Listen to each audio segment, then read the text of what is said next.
सातवीं कक्षा के विद्यार्थियों का भूगोल के इस वर्चुअल क्लास में स्वागत करता हूँ। Me myself is Anil sir. आज का चैप्टर है चैप्टर नंबर 5, हवाएं, द विंड्स। विद्यार्थियों, अपने पिछले वीडियोस में मैंने वायुदाब और कि तापमान के परस्पर संबंध को कई एग्जाम्पल्स के थ्रू समझाने की कोशिश की थी। ये चैप्टर विद्यार्थियों आपको तभी समझ में आएगा जब आपको पिछला चैप्टर अच्छी तरह से समझ में आ चुका होगा। ऐसा देखा जा रहा है कि विद्यार्थी उन वीडियोस को ठीक से देखे नहीं हैं, इसलिए इस चैप्टर को यदि आपको समझना है तो उन वीडियोस को एक रिव्यू देना ज़रूरी है आपके लिए, अर्थात उन्हें देखना और समझना बहुत ज़रूरी है आपके लिए, तभी ये चैप्टर आपको समझ में आएगा। तो इस चैप्टर से पहले आप उन्हें ज़रूर देखें। तो आइए स्टार्ट करते हैं। आपका नया पाठ है पाठ 5, हवाएं। विद्यार्थियों, जैसा कि आपको पता है, हवा एक द्रव्य है। हवा कई चीज़ों का मिक्सचर है, मिश्रण है। हवा में ऑक्सीजन, नाइट्रोजन, कार्बन डाइऑक्साइड, जलवाष्प और धूलिकण तथा अन्य प्रदूषक भी मिश्रित होते हैं। इस प्रकार से हवा कई गैसों का एक समांगी मिश्रण है। विद्यार्थियों, हवा रंगहीन, गंधहीन और स्वादहीन होने के साथ साथ अदृश्य भी है। आप इसे देख नहीं सकते, केवल महसूस कर सकते हैं। ज्ञानेंद्रियों में प्रमुख ज्ञानेंद्रिय है त्वचा। उसके ज़रिए आप इसके चलने की, आप इसके बहने की संवेदना को महसूस कर सकते हैं। और यदि आप बाहर अपने परिसर में देखें तो वृक्षों की पत्तियों के हिलने डुलने या हल्की वस्तुओं के हिलने डुलने से आप इसके बहने की सिचुएशन को महसूस कर सकते हैं, समझ सकते हैं। तो इस पाठ में हम हवाओं के प्रमुख प्रकार और पृथ्वी पर किन किन वायुदाब की पेटियों में किन किन प्रकार की हवाएं और उनकी दिशा क्या है, इसी बात का पूरा अध्ययन करेंगे विस्तार के साथ। तो विद्यार्थियों, मैं आपको ये बता देना चाहता हूँ, यहाँ एक छोटा सा प्रैक्टिकल दिया गया है, उसे आप देख सकते हैं। कुछ बातें मैं यहाँ, जो महत्वपूर्ण बातें हैं वो आपको बताते चलता हूँ मैं। हमें हवा का स्पर्श सहजता से अनुभव होता है, परंतु हम हवा को देख नहीं सकते।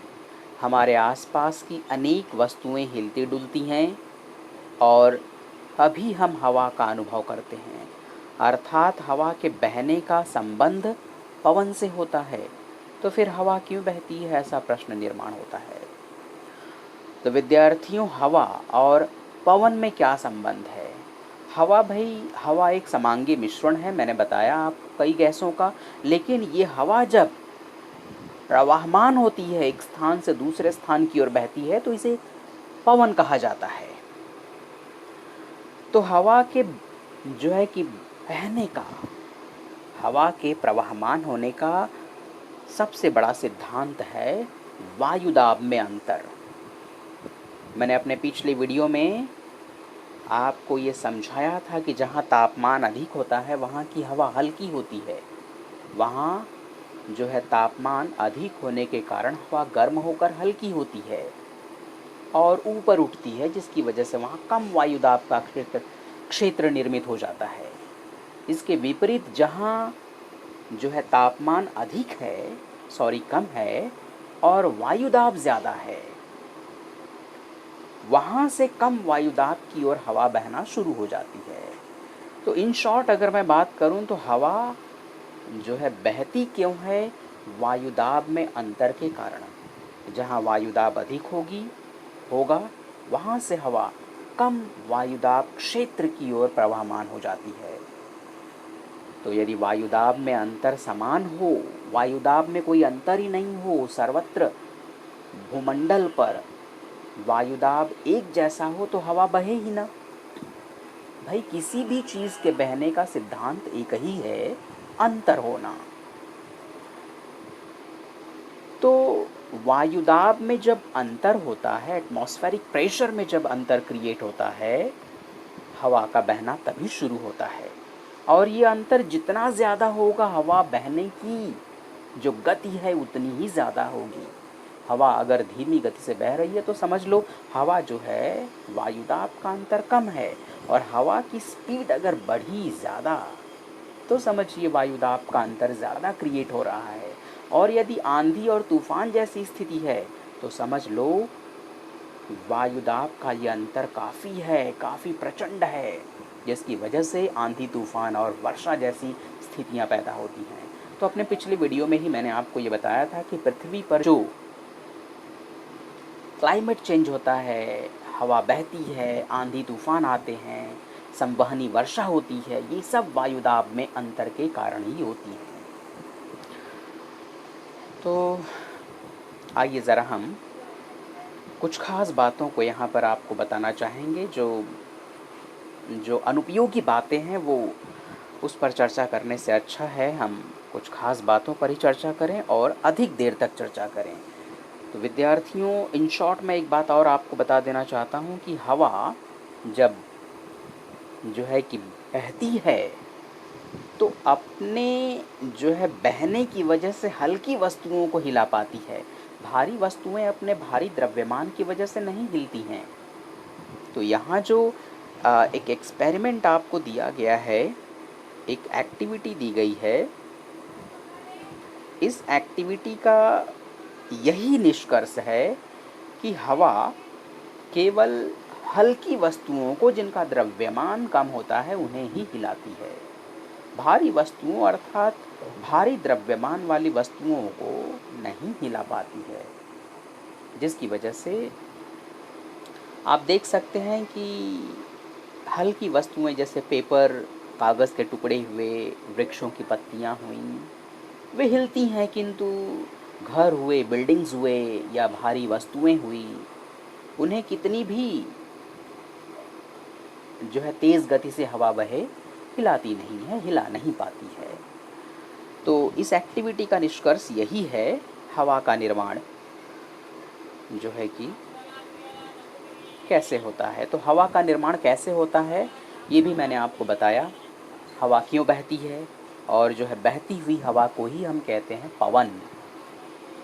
तो आइए हम कुछ महत्वपूर्ण बातों को यहाँ पर देखना चाहेंगे। ये एक चित्र है, यहाँ पर हमें डिस्कस करना ठीक रहेगा। आइए देखते हैं ज़रा। अपने पिछले वीडियो में ही मैंने आपको बताया था कि ये भूमध्य रेखा है, 0 अंश अक्षांश वृत्त, ये भूमध्य रेखा है। और इसके ऊपर यानी कि उत्तरी गोलार्ध में 5 अंश उत्तर की तरफ और दक्षिणी गोलार्ध में 5 अंश जो है दक्षिणी अक्षांश वृत्त के बीच में विषुवत वृत्तीय कम वायुदाब का पट्टा होता है। ये यहाँ पर वायुदाब कम होता है। इसके अलावा उत्तरी गोलार्ध में जो है 25 अंश आप देख सकते हैं, ये 25 अंश है, ये 25 अंश है और ये है 35 अंश। ये है आपका मध्य अक्षांशीय उत्तरी गोलार्ध में स्थित अधिक वायुदाब की पेटी। यहाँ पर बच्चों वायुदाब अधिक होता है, यहाँ पर वायुदाब अधिक होता है, यहाँ पर वायुदाब कम होता है। इसके ऊपर यदि हम उत्तरी गोलार्ध में ध्रुवों की ओर बढ़ें तो ये रहा आपका 55 अंश उत्तरी अक्षांश वृत्त और ये रहा 65 अंश उत्तरी अक्षांश वृत्त। यहाँ पर उपध्रुवीय कम दाब की पट्टी आपको मिलेगी। यहाँ पर उपध्रुवीय सब पोलार लो प्रेशर बेल्ट जो है एरिया आपको मिलेगी यहाँ पर। और उत्तरी ध्रुवों के पास अगर हम जाएं तो ये रहा 80 अंश उत्तरी अक्षांश वृत्त और ये रहा ध्रुव। इसके बीच में यहाँ पर आपको शीत जो है कटिबंध पाए जाने के कारण अधिक वायुदाब की ध्रुवीय पट्टी मिलेगी आपको। अब ज़रा दक्षिणी गोलार्ध में आए तो यही चीज़ आपको दक्षिणी गोलार्ध में भी मिलेगी। ये रहा आपका 25 अंश जो है दक्षिणी अक्षांश वृत्त, और ये रहा 35 अंश दक्षिणी अक्षांश वृत्त। तो यहाँ पर भी आपको जो है कि मध्य अक्षांशीय अधिक वायुदाब की पेटी मिलेगी। और उसके नीचे यदि आएँ तो ये है आपका 55 अंश दक्षिण अक्षांशीय वृत्त, और ये रहा 65 अंश दक्षिणी अक्षांशीय वृत्त। यहाँ पर भी आपको उपध्रुवीय जो है कम दाब की पट्टी मिलेगी। और इसके बाद जो है दक्षिणी ध्रुव की तरफ आप यहाँ बढ़ेंगे तो यहाँ पर जो है कि आपको 80 अंश दक्षिणी अक्षांशीय वृत्त मिलेगा, और ये आपको 90 अंश दक्षिणी गोलार्ध दक्षिणी ध्रुव मिलेगा। तो यहाँ पर आपको जो है शीत कटिबंध के कारण ध्रुवीय अधिक दाब की पट्टी मिलेगी।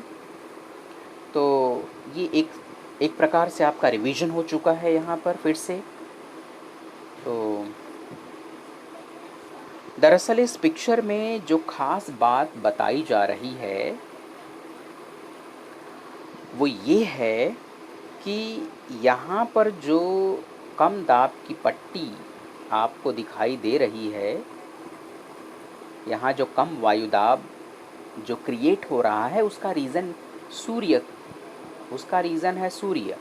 दरअसल सूर्य की जो लंबवत किरणें होती हैं वो बिल्कुल सीधी जो है लंबवत स्थिति में विषुवत वृत्तीय क्षेत्रों में गिरती हैं, जिसकी वजह से यहाँ वर्ष भर तापमान ज़्यादा होता है, और जिसकी वजह से यहाँ कम वायुदाब का क्षेत्र निर्मित हो जाता है, कम वायुदाब का क्षेत्र। और यहाँ से हवाएं ऊपर उठती हैं हल्की होने की वजह से, यानी कम वायुदाब क्षेत्र की हवाएं ऊपर उठती हैं अधिक तापमान के कारण, और ऊंचाई पर उठने के बाद ये ध्रुवों की तरफ आगे बढ़ती हैं। जब ध्रुवों की तरफ आगे बढ़ती हैं दोनों गोलार्धों में, तो होता ये है कि ऊंचाई पर पहुंचने के बाद ऊंचाई पर जो है तापमान कम होता है एज यू नो, और वहाँ जाकर ये हवाएं ठंडी होती हैं, और ठंडी होने की वजह से इनका घनत्व बढ़ जाता है, ये भारी हो जाती हैं, और आगे चलकर ये नीचे उतरना शुरू करती हैं। और जिस स्थान पर ये नीचे उतरती हैं वो स्थान है बच्चों उत्तरी गोलार्ध में 25 और 35 अंश उत्तरी अक्षांश वृत्तों के बीच में ये नीचे उतरती है, जिसकी वजह से यहाँ अधिक वायुदाब का क्षेत्र निर्मित हो जाता है। और इसके अलावा ये हवाएं दक्षिणी गोलार्ध में 25 अंश और 35 अंश दक्षिणी अक्षांश वृत्तों के बीच में भी नीचे उतरती हैं, जिसकी वजह से यहाँ पर भी अधिक वायुदाब का क्षेत्र निर्मित हो जाता है। तो ये रीज़न है मध्य अक्षांशीय अधिक वायुदाब के क्षेत्र के निर्मितीकरण का। तो अब मैं ज़रा यहाँ आपको हवाओं के कुछ प्रकारों के बारे में डिस्कस करने जा रहा हूँ। तो बच्चों छोटी सी जो सूक्ष्म जानकारी मैं यहाँ आपको ये देना चाह रहा हूँ कि हवा जो है अधिक वायुदाब से कम वायुदाब की ओर बहती है। तो ये रहा अधिक वायुदाब की पेटी, ये रही अधिक वायुदाब की पेटी। तो यहाँ से हवा सीधे जो है कम वायुदाब वाले विषुवत वृत्तीय क्षेत्रों की ओर बहती है, किंतु ये बहती तो है बिल्कुल अपनी नॉर्मल डायरेक्शन में, लेकिन चूंकि पृथ्वी जो है पश्चिम से पूर्व की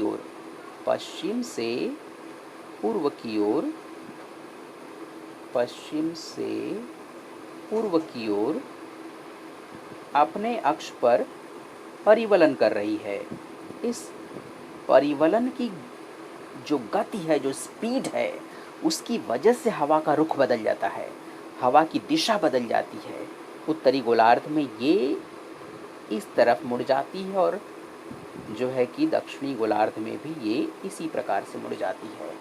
तो ये डायरेक्शन आप समझ रहे हैं कौन सी डायरेक्शन है ये? उत्तरी गोलार्ध में उत्तर पूर्व, ये उत्तर है और ये पूर्व है, उत्तर पूर्व से ये पश्चिम की ओर मुड़ रही है, और दक्षिणी गोलार्ध में ये दक्षिण पूर्व पूर्व से ये दक्षिण दिशा है और ये पूर्व, दक्षिण पूर्व से पश्चिम की ओर मुड़ रही है। तो इस वजह से इन हवाओं को हम पछुआ हवाएं कहते हैं, यानी कि पश्चिमी पवन कहते हैं। ये रहे आपके पश्चिमी पवन यानी कि पछुआ हवाएं। एक बार फिर सुन लीजिए आप, मैंने क्या कहा। अधिक वायुदाब वाले इन क्षेत्रों से कम वायुदाब वाले इस क्षेत्र की ओर हवा इस प्रकार से प्रवाहमान हो जाती है, किंतु पृथ्वी के परिवलन की तेज गति के कारण ये हवाएं अपनी डायरेक्शन बदल लेती हैं। कैसे बदलती हैं वो देखिए। उत्तरी गोलार्ध में उत्तर पूर्व से आने वाली ये हवाएं पश्चिम की तरफ रुख करती हैं, और जो है दक्षिणी गोलार्ध में जो है कि दक्षिण और पूर्व की तरफ से आने वाली हवाएं पृथ्वी के परिवलन के कारण पश्चिम की ओर रुख कर लेती हैं। तो इस प्रकार से ये हवाएं चूँकि पश्चिम की ओर जो है बह रही हैं, जिसकी वजह से इन्हें हम पश्चिमी पवन कहते हैं। पश्चिमी पवन यानी कि पछुआ हवाएं, पश्चिमी पवन कहते हैं। अब आइए ज़रा हम थोड़ा ऊपर बढ़ते हैं उत्तरी ध्रुव की तरफ। बच्चों, ये रहा उपध्रुवीय कम दाब की पट्टी और ये रही मध्य अक्षांशीय अधिक दाब की पट्टी। तो जैसा कि आपको पता है, अधिक वायुदाब की जो है क्षेत्र से कम वायुदाब के क्षेत्र की तरफ हवा बहेगी। तो ये हवा तो नॉर्मली बह रही है ऐसे, किंतु ये ऐसे कैसे मुड़ जा रही है? ये मुड़ रही है ऐसे इसलिए क्योंकि पृथ्वी अपने अक्ष पर तेज गति से परिवलन कर रही है। और ऐसी ही कुछ कहानी आपको दक्षिणी गोलार्ध में मिलेगी। ये रहा मध्य अक्षांशीय अधिक दाब की पेटी और ये रही उपध्रुवीय कम दाब की पेटी। तो अधिक वायुदाब की पेटी से कम वायुदाब के पेटी की ओर हवा प्रवाहित तो हो रही है, किंतु बदली हुई दिशा के साथ। तो देखिए, उत्तरी गोलार्ध में भी पूर्व की तरफ और दक्षिणी गोलार्ध में भी पूर्व की तरफ हवा मुड़ रही है। इसका कारण है पृथ्वी का अपने अक्ष पर पश्चिम से पूर्व की ओर तेज गति से परिवलन करना, जिसकी वजह से हवा उत्तरी गोलार्ध में जो है कि किस तरह से पूर्व की तरफ मुड़ रही है, और दक्षिणी गोलार्ध में भी आप देख रहे हैं किस तरह से ये पूर्व की तरफ मुड़ रही है। तो इस वजह से इन हवाओं को हम कहते हैं पूर्वी हवाएं। पूर्वी यानी कि पूर्वा हवाएं भी कहते हैं या पूर्वी हवाएं भी कहते हैं, क्योंकि इनका रुख जो होता है वो पूर्व दिशा की तरफ होता है।